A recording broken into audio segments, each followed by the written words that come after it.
नमस्कार, जय हिंद, वंदे मातरम। मैं आपके साथ अंकिता और आप देख रहे हैं Chanakya news India live TV. आइए देखते हैं आज की कुछ प्रमुख खबरें। हमारे देश के इतिहास में काला दिवस के रूप में यह दिन मनाया जाता है। कांग्रेस पार्टी और कांग्रेसियों की सोच आज भी वही है जैसा कि आपातकाल के दौरान था। कांग्रेसी आज भी देश को तानाशाही सोच से ही चलाना चाहते हैं। आने वाले कल में भविष्य में वे पुनः ऐसा ना कर सके, देशवासियों के अधिकारों का दमन और लोकतंत्र को खतरे में न डाल सके। इसके लिए हम सभी को सहज और सतर्क रहने की जरूरत है। यह बात मंगलवार को कोरबा प्रेस क्लब में आयोजित प्रेस वार्ता को संबोधित करते हुए पूर्व सांसद लखनलाल साहू ने सन 1975 के आपातकाल के दौरे को याद करते हुए कहा। उन्होंने आगे कहा कि उस दौर में भारत के नागरिकों के अधिकारों का हनन का प्रयास हुआ था। लाखों मीसाबंदियों को 25 जून 1975 से लेकर मार्च 1977 तक जेल में रखा गया था। प्रेस की स्वतंत्रता भी छीन ली गई थी। तब के दौर में जयप्रकाश नारायण के नेतृत्व में संपूर्ण क्रांति का आंदोलन चला और इन्होंने न्यायालय में याचिका भी लगाई थी। इसमें चुनाव को शून्य घोषित कर दिया गया था। तत्कालीन प्रधानमंत्री इंदिरा गांधी ने पद और सत्ता को बचाने के लिए आपातकाल घोषित कर दिया था। इस आपातकाल के कारण देश की जनता परेशान हुई। भाजपा की विष्णुदेव साय सरकार में मीसाबंदियों को मिलने वाला भत्ता पुनः शुरू, मंत्री लखनलाल देवगन ने कहा। उल्लेखनीय होगा कि आज के इस दिन में यानी 25 जून 2024 को मुख्यमंत्री विष्णुदेव साय के नेतृत्व और दिशा निर्देश में भारतीय जनता पार्टी की ओर से छत्तीसगढ़ के प्रत्येक जिले में मीसाबंदियों का सम्मान कार्यक्रम आयोजित किया गया। भारत के लोकतंत्र के इतिहास में एक ऐसा समय आया जिसमें लोकतांत्रिक अधिकारों का हनन करने और उसको रोकने का जो प्रयास हुआ और जिसके परिणाम स्वरूप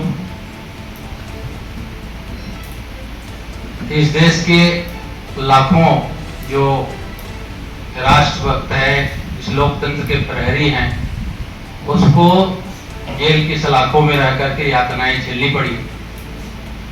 और इसके परिणाम स्वरूप बहुत से जो हमारी संवैधानिक व्यवस्था है, हमारी जो लोकतांत्रिक व्यवस्था है, उसमें परिवर्तन हुआ। ये जो कालखंड है वो 25 जून से लेकर के और जो मार्च जो है 1977 तक चला। और इस कालखंड में जो परिवर्तन हुआ, जो संवैधानिक व्यवस्थाओं में बदलाव हुए, जिससे प्रेस भी अछूता न रहा। आप सबको मालूम है प्रेस में किस प्रकार से सेंसरशिप लगा, प्रतिबंध लगा, और जो प्रेस उस तत्कालीन व्यवस्था के खिलाफ और तत्कालीन प्रधानमंत्री श्रीमती इंदिरा गांधी के निर्णय के खिलाफ बोलते थे, उसको भी प्रतिबंधित करने का काम, उसको प्रताड़ित करने का काम इस कालखंड में हुआ है।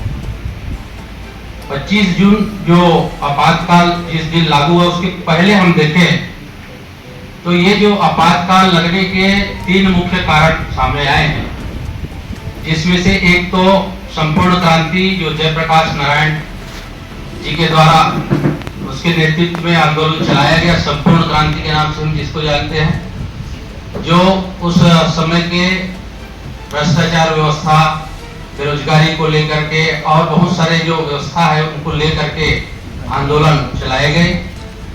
और एक कारण जो है श्रीमती इंदिरा गांधी जी के जो चुनाव है उसको इलाहाबाद हाई कोर्ट के द्वारा 12 चुनाव को अवैध घोषित कर दिया और आगामी 6 वर्ष तक उसको कोई भी बड़ी जो चुनाव है उसमें भाग लेने से वंचित करने का निर्णय हुआ। और एक कारण जो गुजरात में जो कांग्रेस की सरकार है, राज्य सरकार, उसमें कांग्रेस विफल हो गई। इन 3 मुख्य कारणों से उस समय, जिसमें प्रमुख कारण जो है वो श्रीमती इंदिरा गांधी जी जो रायबरेली से 1971 में चुनाव लड़ी थी और उसमें अवैध तरीके से वो चुनाव जीते थे, इसको आधार बना करके जयप्रकाश नारायण जी ने याचिका लगाया था। उस याचिका को स्वीकार करते हुए और उसके चुनाव को शून्य घोषित किया गया। और जिसके कारण से वो प्रधानमंत्री रहती हुए भी इतिहास में ऐसे पहले बार हुआ होगा कि कोई प्रधानमंत्री के खिलाफ इस प्रकार से निर्णय हो और उसके चुनाव को शून्य घोषित किया गया हो। इसके कारण से वो अपने पद को और सत्ता को बचाने के लिए, और आप सभी जानते हैं कि संविधान के अनुच्छेद 352 में ये प्रावधान है कि राष्ट्रपति आपातकाल समय में भारत देश में आपातकाल की घोषणा कर सकते हैं, लेकिन उसके लिए कैबिनेट की लिखित अनुमति या लिखित मांग होना आवश्यक है। लेकिन ऐसा इस घटनाक्रम में नहीं हुआ। और प्रेस वाले अच्छे से जानते हैं कैसे एक कार्टूनिस्ट जो है उस समय के तत्कालीन जो राष्ट्रपति है फखरुद्दीन अली अहमद, जिसको नहाते हुए उसमें हस्ताक्षर करते हुए कार्टूनिस्ट ने दिखाया है, जिसको आप सब अच्छे से देखे हैं। अनेक दबाव में आकर के उन्होंने हस्ताक्षर कर दिया, ना तो कैबिनेट की अनुमति सहमति था उसमें और न ही सदन की सहमति थी। तो इस प्रकार से अवैधानिक तरीके से अपने सत्ता को, अपने पद को बचाने के लिए श्रीमती इंदिरा गांधी जी ने ये आपातकाल देश के अंदर थोपा था। और इसके पहले भी 2 बार लगा है। 1962 में चीन से भारत का युद्ध हुआ तब लगा, वहां राशि दी जाती थी।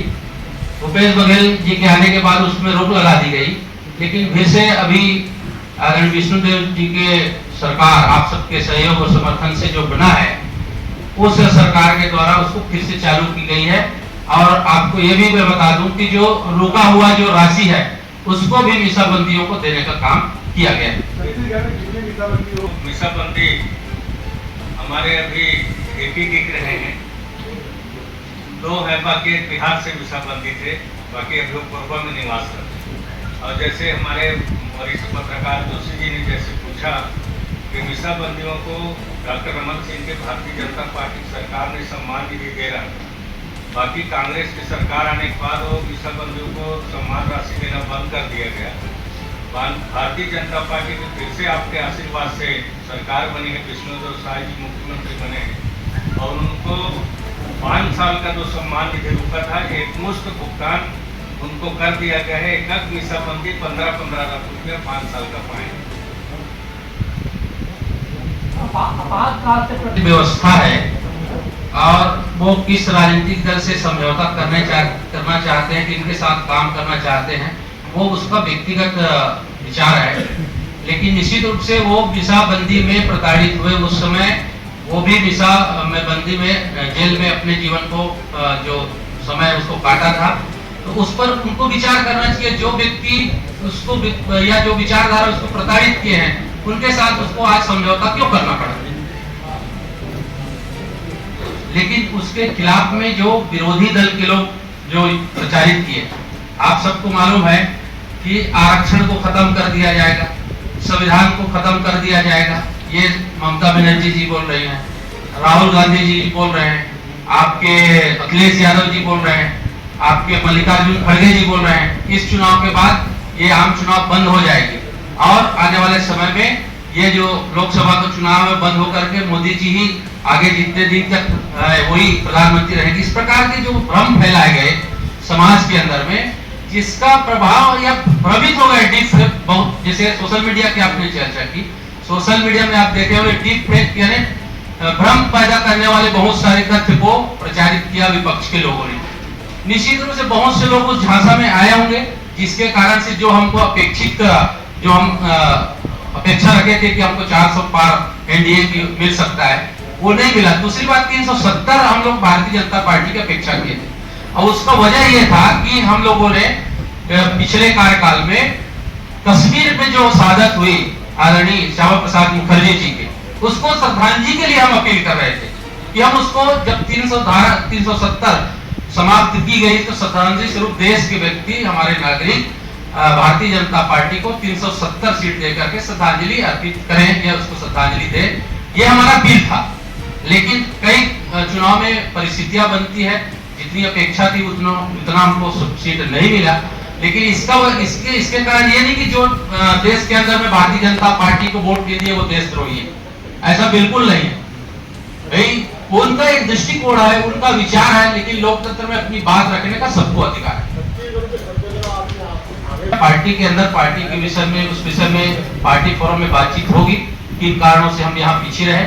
छत्तीसगढ़ में तो हमारे पूरे पिछले बार से भी एक सीट ज्यादा, यहाँ की जनता ने हमको समर्थन आशीर्वाद दिया, लेकिन पूर्व में हम पीछे रहे। निश्चित रूप से इसकी समीक्षा की जाएगी किन कारणों से हम लोग पीछे रहे। पार्टी फोरम में इसकी चर्चा अवश्य होगी। कांग्रेस मैं बयान पढ़ के बता देता हूँ उन्होंने क्या क्या चुनाव परेड में। उड़ीसा का बयान है उनका, मैं पढ़ के बताता हूँ। ये इस चुनाव है जो पिछले 24